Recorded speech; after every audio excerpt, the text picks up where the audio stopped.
Spring starts at the Home Depot, and we are bringing the heat to your backyard this season. Fire up the flavor with our wide variety of grills for under $300, like the Next Grill 4-burner gas grill that's perfect for hosting your spring cookout. Then set the scene and turn your outdoor space into the go-to spot with patio sets for every budget. Bring it this season with grills that deliver flavor and patios that set the vibe from the Home Depot. Start your spring with low prices guaranteed at the Home Depot. Exclusions apply. See homedepot.com/price match for details. Welcome to the Lessons from the Great Coaches podcast. I've learned that you don't do it alone. You learn so many different things from so many different coaches. That's an elite learning environment. Failure is not a problem. How you deal with it is a problem. How to be resilient. How important it is to infuse joy in the process of learning. To be a good coach, you've got to give more than you take. What an interesting life it is to be a leader. My name is Paul Barnett, and you are listening to the Great Coaches podcast, where we explore leadership through the lens of high-performance sport by interviewing great coaches from around the world to try and find ideas to help all of us be better leaders. As the podcast has grown, the great coaches we have interviewed have shared so much insight and wisdom that we decided to create episodes dedicated entirely to the ideas that have resonated with us the most. Today's episode is something a little different. Grant and I are joined by Dr. Gavin Weeks to discuss purpose. Gavin is a Doctor of Psychology, an Associate Fellow at Oxford Saïd Business School, and Director of Innovation and Development at the consultancy Thompson Harrison. And why is it a little different? Because today, in our conversation, we discuss the overlap between coaching, the corporate world, and psychology when it comes to the topic of purpose. And as this is something new, please let us know how you feel about it. All the details on how to contact us are in the show notes or at our website, thegreatcoachespodcast.com. And now please enjoy our discussion on the topic of purpose with Dr. Gavin Weeks. The Lessons from the Great Coaches podcast. So good day, everybody, and thanks for tuning in to the next episode of the Great Coaches podcast. Today, I've got Dr. Gavin Weeks with me, and we're going to talk about purpose. Purpose seems to be a buzzword that is all around us at the moment, people talking about being more purposeful and what is their purpose and what is their company's purpose. So, Gavin, thanks for joining us. Maybe if you can start just by telling us a little bit about yourself and how you get to be talking about purpose.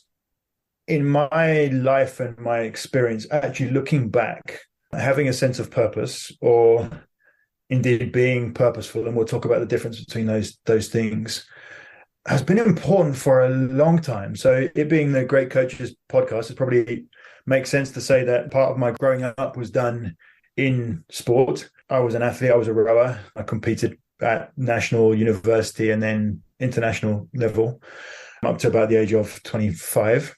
And I think looking back at those times, probably my best performances came, whether it was individually or whether it was in a team, when I wasn't really obsessed by that individual performance. When there was something bigger going, when I felt connected to something bigger than me.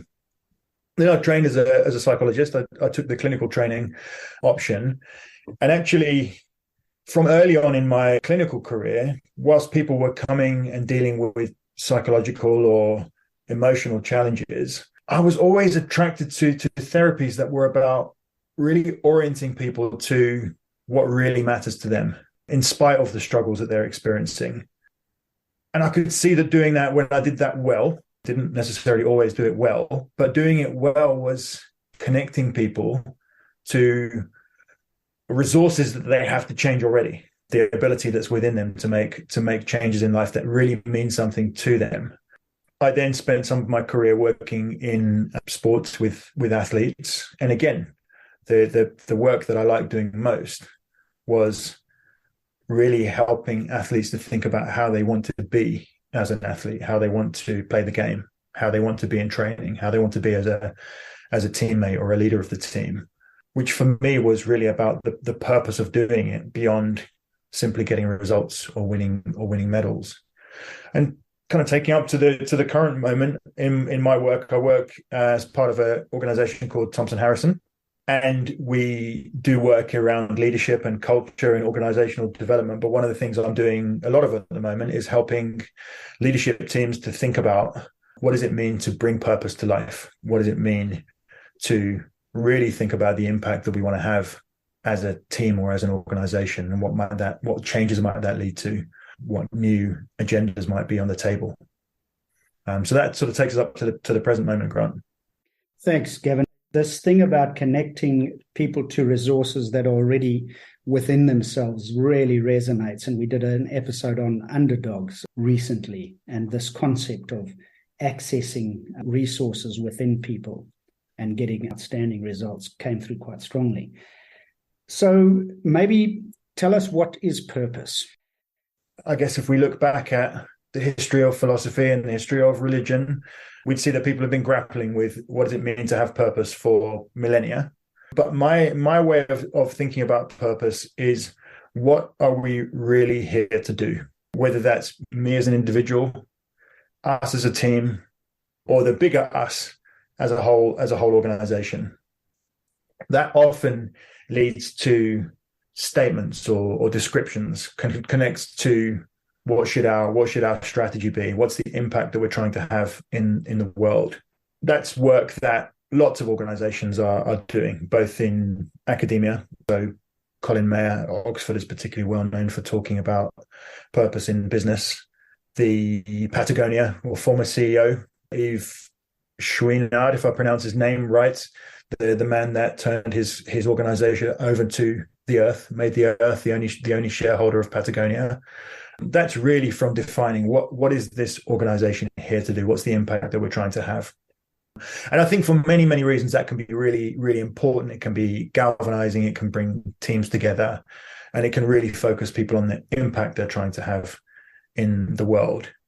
But for many of us, and I include me in that, saying I have a purpose feels like it's kind of narrowing down. Feels like saying I have one direction that I'm following. And actually, I think we all have many different roles in life that are really important to us, as a professional, as a parent, as a carer, as a friend, as a partner, as a coach. And being purposeful to me is about saying, across all of those different domains of life, what are the things that really matter to me? And trying to organize my life and organize my time so that I'm doing more of those things. And using those things, using that question, what really matters to me, to also have conversations about what are some of the things that run counter to that we shouldn't be doing, that we shouldn't be focusing so much time and attention on. And I think as life gets seemingly busier for pretty much everyone, as the opportunities for what we spend our time doing get bigger and bigger and bigger, those conversations about what are the few things that really matter, I think they become more important. And so, can people be purposeful and have a purpose without really having articulated what that is?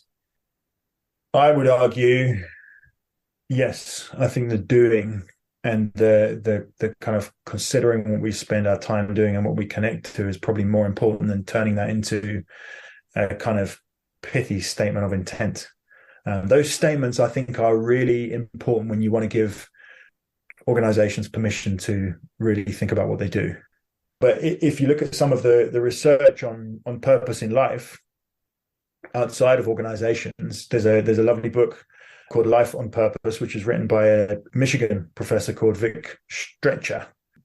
And what Vic did, or what Vic talks about in that research, is very simple measures where you ask people, for example, to what extent do they feel that their life has purpose?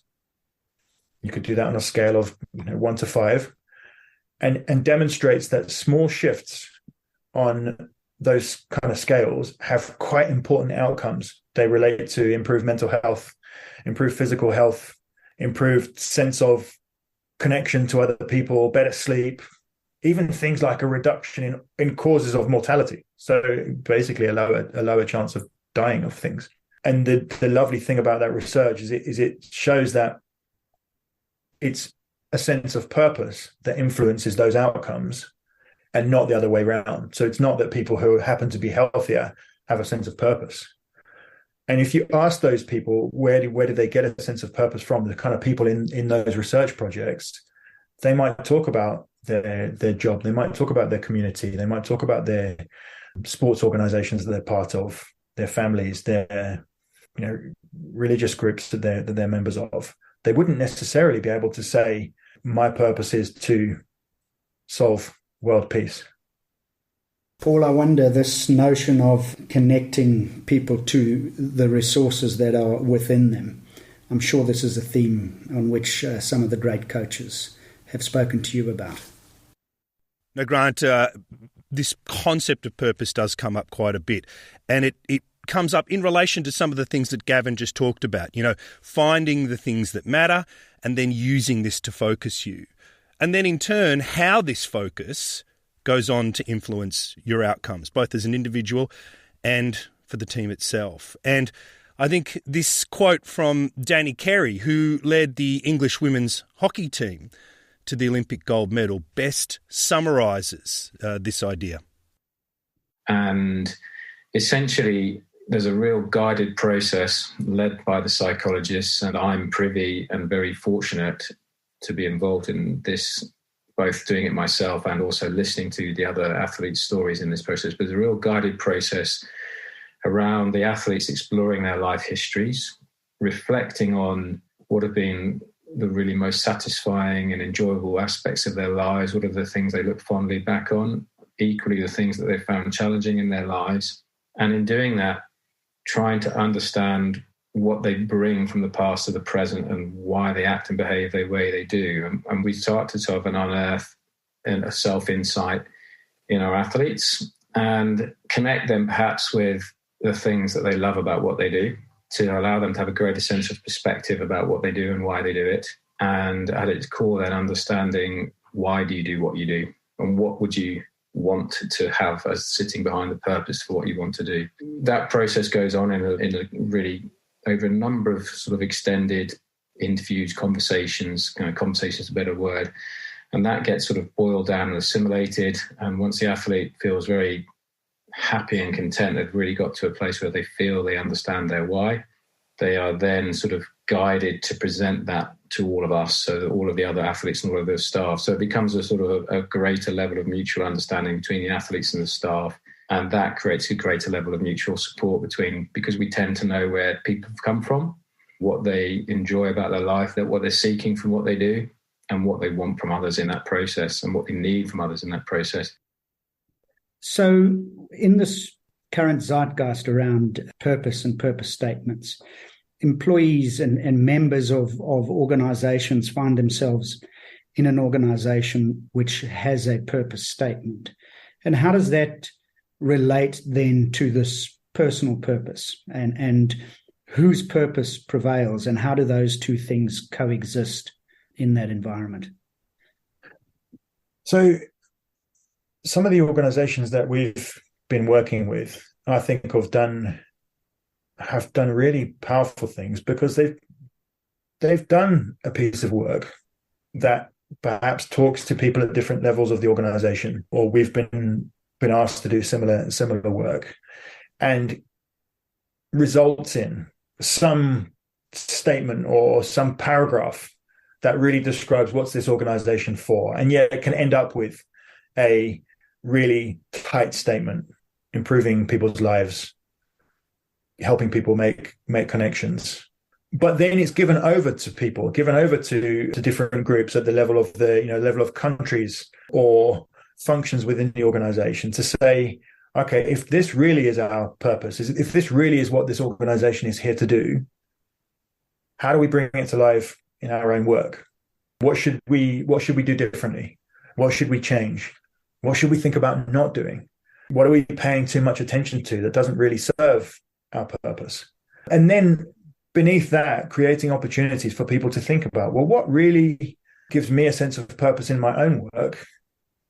And how does that connect to what the organization is here to do? And I think people in organizations, whether it's a sports team or a business, being part of the organization is that kind of healthy tension between being able to direct your own goals, being able to have autonomy, and being able to have a bigger impact. Most of us can have a bigger impact, do more interesting, exciting work as part of a group than we can do on our own. And that means at some level saying, what's the space between what gives me a sense of purpose and what the organization, just how the organization describes its purpose. Yeah, that's fantastic. And I think it takes us then into the sort of next logical discussion around why do we need purpose? If you then come back to the individual, why do individuals need purpose? There's pretty convincing research in psychology that has been done by Richard Ryan and Edward Deci, DECI, which talks about self-efficacy and says that when you look at lots of positive outcomes in life, health outcomes, even a sense of personal kind of energy and vitality, they're influenced by people's need for autonomy, people's need for or a feeling of competence that we do things well, and people's need for connection. Now, together, autonomy, connection, and competence sound to me a lot like having a sense of purpose, knowing what I'm really good at, being able to direct my energies, and feeling that that's connected to other people somehow. Spring starts at the Home Depot, and we are bringing the heat to your backyard this season. Fire up the flavor with our wide variety of grills for under $300, like the Next Grill 4-burner gas grill that's perfect for hosting your spring cookout. Then set the scene and turn your outdoor space into the go-to spot with patio sets for every budget. Bring it this season with grills that deliver flavor and patios that set the vibe from the Home Depot. Start your spring with low prices guaranteed at the Home Depot. Exclusions apply. See homedepot.com/price match for details. How do people become more purposeful or find their purpose? I think there's so many ways into that conversation, Grant. But here's some of the things that I think about. I think about purpose as an energizer.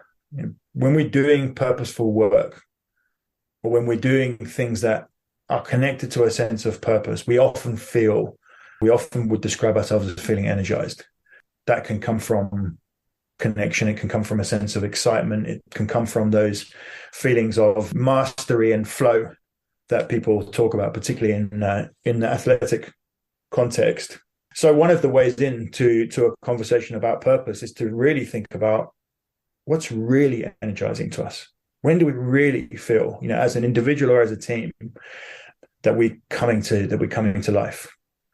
We're also, when you look back, you're also most fulfilled kind of professionally and personally when we're being purposeful. When the work that we're doing or the things that we're doing in life is connected to what gives us a real sense of purpose. So I get people often to think back about the times in their career when they most felt fulfilled. If you put that into the sporting context, you could be talking to an athlete who's got a 10-year career in different organizations, in different football teams or rugby teams or whatever, and talk to them about when did they feel most fulfilled in their career. And it may not necessarily be in the team that was winning the most or performing the best. There may be something else. And then I think the other thing I do is think about the roles that we play. The important roles that we play in life and the impact that we want to have in them. So, again, this is the great coaches. For a coach, that might be the ethos they're trying to create in the team that they coach. For an athlete, it might be the way they play the game, the attitude they want to bring to the game, the causes that they can connect there. If they happen to be a famous athlete, the causes that they can connect to and the platform that they have. It can be the role that people play in communities, the role they play in their families, really getting down the roles that I have in my life that are important to me, and thinking about what is the impact that I'm trying to have in those roles. And it doesn't necessarily need to be big and world shaking.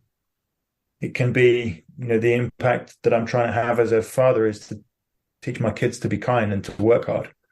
Small and humble thing that many of us who happen to be parents might find that we stray from time to time when we're focusing on discipline or getting the homework done. And then lastly, it's recognizing that our answers to those questions, they evolve over time. If you'd have asked me, what are the roles that are important to me and what are the markers of success in those roles 20 years ago, you'd hear a very different answer than the answer you might hear today. I wonder, Paul, if we can't ask you to maybe let us know what some of the great coaches say about the same thing. Oh, Gavin, I love that idea of your purpose just being small and humble things, which is something that I definitely relate to as well. But I have a good example of this idea of purpose delivering energy that can lead to fulfillment as it allows you to sharpen your role as a player and a coach. And it comes from a lady called Natasha Adair, who is the coach at Arizona State. And we had this fantastic interview earlier this year, and I'll insert the clip now on what she had to say about purpose.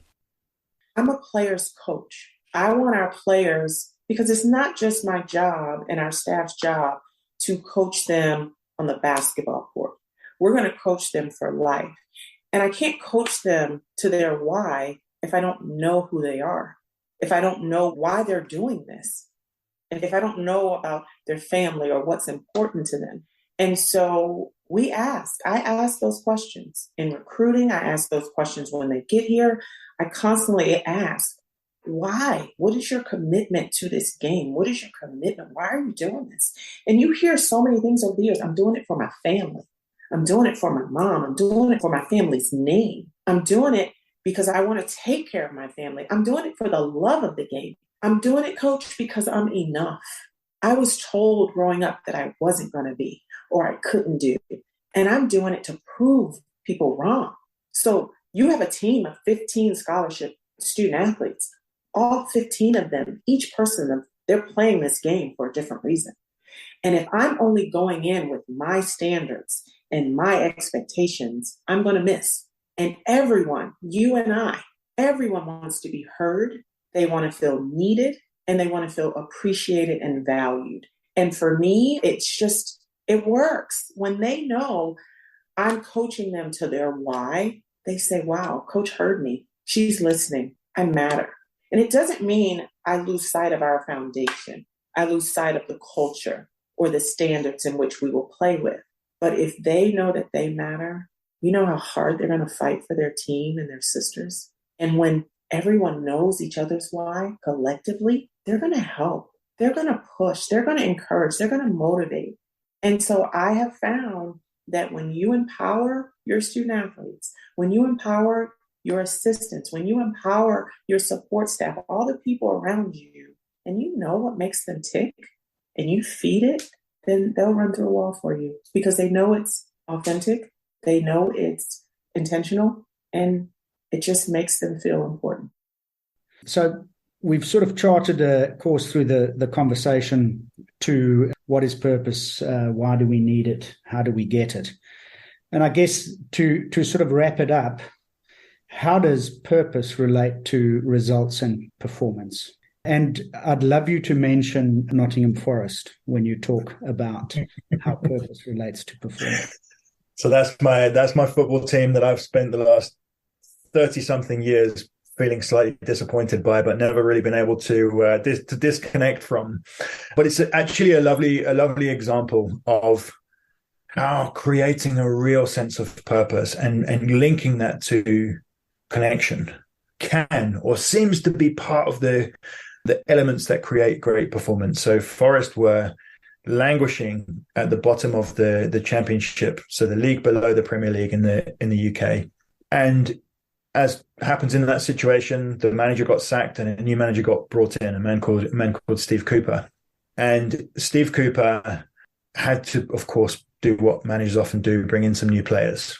But what he also did was moved right into the centre of Nottingham, right into the centre of that city, so that he could be around fans and he could be around the businesses and the communities that create that place.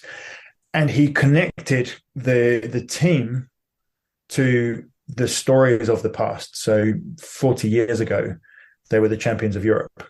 They have some of the most famous players and managers to have been through English football associated with that club. And he started bringing people in to meet them. Old people, old fans, people who'd been part of the club for 50 years. When the captain was being interviewed after matches, he'd often start talking about the people who cooked dinner for them at the training ground. So there was kind of really forging a sense that we were one organization trying to do something really exciting, trying to get back into the Premier League. And over the course of that year, from January to May, they went from bottom of the Premiership to in the top 6 and eventually winning the playoffs, and then now in the Premier League. And we'll see where it goes from there. It's too early to say. But notable, that story is very, very similar to Gareth Southgate working with the England football team, bringing people together around a sense of connection, firstly, but purpose, secondly. What's this England team really here to do? And he worked very closely with a performance coach called Owen Eastwood, who's been doing that for a long time, and had really explored, what are the group, what's the impact that sense of belonging has on performance. And as you know, Grant, my colleagues Tracy Camilleri and Sam Rocky have been doing some research over the last couple of years with an evolutionary psychologist called Robin Dunbar, and really exploring what are the components that groups need to be able to thrive. And those components include connection, belonging, learning, a sense of learning within an organization. They include a real sense of purpose and very strong and talked about values. And so purpose is kind of part of the things that helps groups to thrive. And being purposeful is deliberately making use of those components, deliberately creating connection, deliberately learning together, being really clear about what the values are and how we bring them to life in the work, in the way that we play the game, in the projects that we launch, the things that we do, the things that we don't do. So thanks, Gavin. I mean, that's a wonderful journey through what purpose is, why we need it, how to get it, and why it matters, and how it drives performance. What's the takeaway for coaches and or leaders on this concept of purpose? If I can summarize all of that, it's to, as a coach and as a leader, but also with the people that you coach and with the people that you lead, really make time to think about what are the roles that matter most to people, and then dig into questions around when you're doing those things, when you're doing those roles and you feel at your best, when you feel energized, what are the things that you're doing? What are the things that you're bringing to life? What are the ways of working? What are the ways of being? And recognize that sometimes we do that, and then there are other times that things get in the way, and help people orient themselves to being the person they want to be in the roles that matter, and to keep on thinking about it. Fantastic. Thanks again, Dr. Gavin Weeks. So if people want to learn more about what you do, how you do it, how do they get in touch with you? So people can connect to me on LinkedIn. Hopefully we can put the link in the notes that you put, and people can look on the Thompson Harrison website. Is probably the best place to find things that I'm doing, things that I've written on the blogs and articles that we have on there. They're probably the best two places. Great. Thanks again. Cheers. Hi everyone, it's Jim here. We hope you enjoyed our discussion on purpose with Dr. Gavin Weeks and found one or two things that you can bring to your own dinner table, locker room or boardroom table for discussion. The key lessons I've taken away on the topic of purpose. Having a common purpose can galvanize teams and bring them together. It helps you identify the change you want to make in the world, and importantly, what you need to stop doing in order to achieve that. When people feel that your life has purpose, they report higher levels of mental and physical well-being, And to have a sense of purpose, you don't necessarily have to have it written down into a single sentence or paragraph. In a team, you can encourage a sense of purpose by asking people to think about the type of impact they want to have in their role. And through Gavin's story about the football team Nottingham Forest, the power of connecting the past with the present to give people a sense of purpose and belonging. As we said in the opening, this episode was a little different, so please take a moment to let us know what you thought. All our contact details are in the show notes, and if the feedback is positive, we'll do more episodes that explore the crossover between sport, the academic, and the corporate world.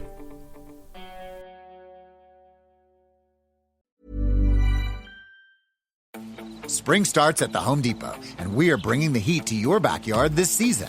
Fire up the flavor with our wide variety of grills for under $300, like the Next Grill 4-burner gas grill that's perfect for hosting your spring cookout. Then set the scene and turn your outdoor space into the go-to spot with patio sets for every budget. Bring it this season with grills that deliver flavor and patios that set the vibe from the Home Depot. Start your spring with low prices guaranteed at the Home Depot. Exclusions apply. See homedepot.com/price match for details.